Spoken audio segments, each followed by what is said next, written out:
माझ्यासारखा सरळ माणूस, राजकारणाचे चक्केपंजे न कळणारा माणूस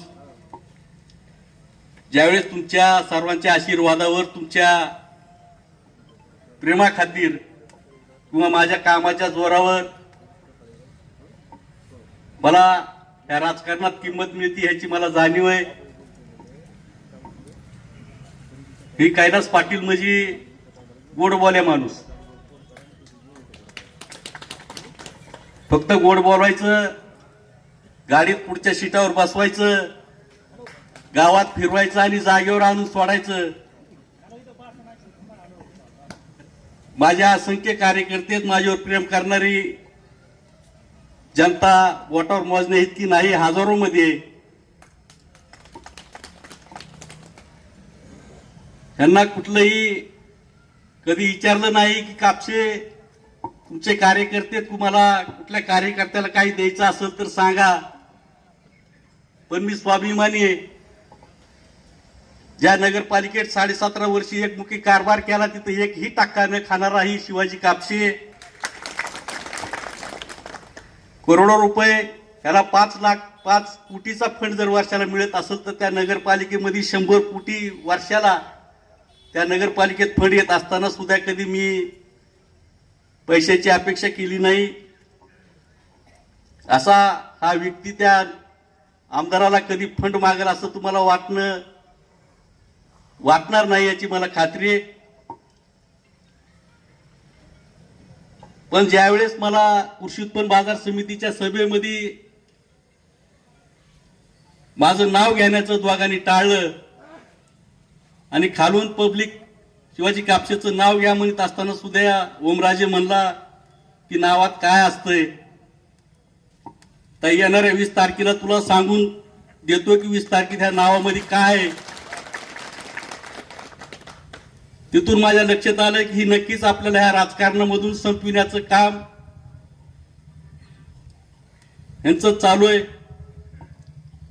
मला ज्यावेळेस कळालं की माझ्या भोवतलची, माझ्या सोबत असलेली, लहानपणापासून आम्ही एकत्र खेळलेली, एका ताटात जेवलेले कार्यकर्ते,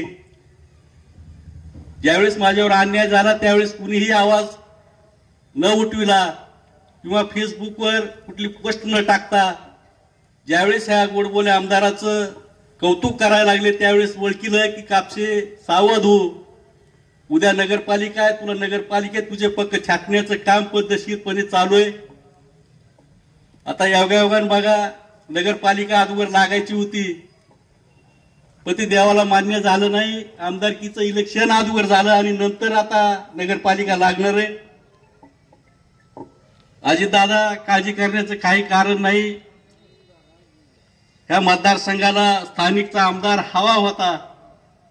भले शिवाजी कापसे असेल किंवा अजित पिंगळे का होईना, आम्हाला स्थानिकचा आमदार पाहिजे अशी ह्या कळंब तालुक्याची मनापासून इच्छा आहे. ही लवकरच पूर्ण होणार आहे. आणि आपल्या हक्काचा अजितदादा आहे, लहानपणापासून मी त्याला ओळखितोय. त्यांना कधीही कुठल्याही कार्यकर्त्यावर अन्याय न करता प्रत्येकाला समान न्याय देण्याचं काम त्यांच्या माध्यमातून झालेलं आहे. आता लहानपणापासून राजकारणात असल्यामुळे प्रत्येकाच्या ओळखी असतील, काही कार्यकर्त्याला रागवत असतील, काही जण सगळं भांडण करीत असतील. याचा अर्थ असा नाही की त्याचं प्रेम ह्या तालुक्यातील जनतेवर नाही. पण काम कसं करावं ह्या अजितदादा पिंगळे यांच्याकडून आपल्याला येणाऱ्या काळामध्ये दिसणार आहे. मला सांगायचं आहे की हा आमदार ते त्याची जवळची जी बाटगुळ आहे ती गुत्तेदारी करणारे प्रत्येक वेळेस सांगतात की निष्ठावंत आमदार, निष्ठावंत आमदार. आता मला सांगा, त्या 5 वर्षात त्यांच्या गाडीत फिरणारा शिवाजी कापसे याला थोडी बी कल्पना आली नसेल का की ही खरंच निष्ठावंत आहे का? मला सांगा, इथून गुजरातच्या बॉर्डर पोस्टवर जाऊस तर काही लहान बाळ होतं घ्यायला चॉकलेट देऊन त्या गुजरातच्या बॉर्डर पोस्टवर न्यायला त्यानं उचल घेतलेली आहे. काही कारणास्तव ज्यावेळेस हे पळापळीचं क्षेत्र चालू झालं त्यावेळेस ओमराजे लिंबाळकरांना साध्या रिक्षात बसून तिथल्या शाखा प्रमुखांनी ज्यावेळेस दाबदडप केली, धक्काबुक्की केली आणि हा तुझा आमदार आहे, आम्हाला कसल्याही परिस्थितीमध्ये परत पाहिजे, त्यावेळेस त्याच्यावर दडपण आलं. त्यावेळेस त्यानं 5-5 मिनिटाला फोन लावायला चालू केलं. त्याच्या घरच्यांनी त्याच्यावर प्रेशर आणण्याचं काम केलं, पण तो काही वापस यायच्या परिस्थितीत नव्हता. शेवट त्याच्या वडिलांना त्याला एका सूचना दिली की बाबा तुला जर परत यायचं नसत तर नक्कीच मी माझ्या जीवाचं काहीतरी बरं वाईट करीन आणि मी गेल्याच्या नंतर तू मला अग्नी देण्यासाठी किंवा माझी माती करण्यासाठी तरी नक्की वापस येशील. असे ज्यावेळेस त्याच्यावर प्रेशर आलं त्यावेळेस हा माणूस तानाजी सावंतच्या दुसऱ्या गाडीमध्ये बसून परत आलेला होता. ही सावंत साहेबांनी मला स्वतःहून सांगितलेलं आहे.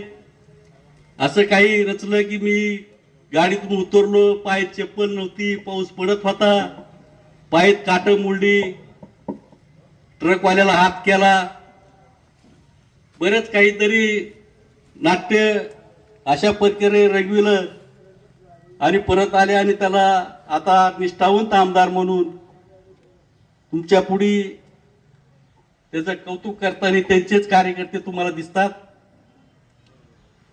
मला सांगायचं की येणाऱ्या 20 तारखेला तुम्ही सर्वांनीच आपला आमदार, आपला स्थानिकचा आमदार येणाऱ्या 20 तारखेला धनुष्यबाणा पुढील बटन दाबून प्रचंड अशा बहुमताने विजय करताल अशी मला खात्री आहे.